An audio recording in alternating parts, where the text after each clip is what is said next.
అందరికీ వందనాలు. నా పేరు మోహిని. నేను అండమాన్ నికోబార్ దీవుల్లో నివసిస్తున్నాను. నా పట్ల దేవుడు ఎన్నో మేలు చేశాడు. అయితే నేను సెవెంత్ డే అడ్వెంటిస్ట్ చర్చిలో చేస్తున్నానండి. బైబిల్లో ఇప్పుడు నేను చెప్పబోయే వచనము సామెతలు 3వ అధ్యాయము 5వ వచనము. నీ శ్రబుద్ధిని ఆధారము చేసుకొనక నీ పూర్ణ హృదయముతో యెహోవా యందు నమ్మక ఉంచుము. మనతో దేవుడు మాట్లాడుతున్నారు ఏమిటంటే, మన ఇష్ట ప్రకారము కాకుండా, మనం ఆలోచించే ఆలోచనలు కాకుండా, మనం చేసే పనులు కాకుండా దేవుడి పైన మనకుండే భారం ఉంచినట్లయితే దేవుడు ప్రతి ఒక్క ప్రశ్నకి జవాబిస్తాడు. మనము చిన్న విశ్వాసముతో నమ్మాలి.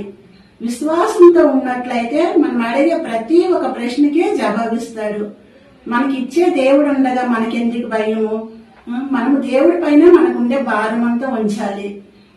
నా పట్ల కూడా ఎన్నో మేలు దేవుడు చేశాడు. అదే విధంగా నేను అందరితో పంచుకోవాలని నా ఒక ఆశ. వందనాలండి. చిన్న వాక్యం దేవుడు దీవించిన గాక. ఆమేన్.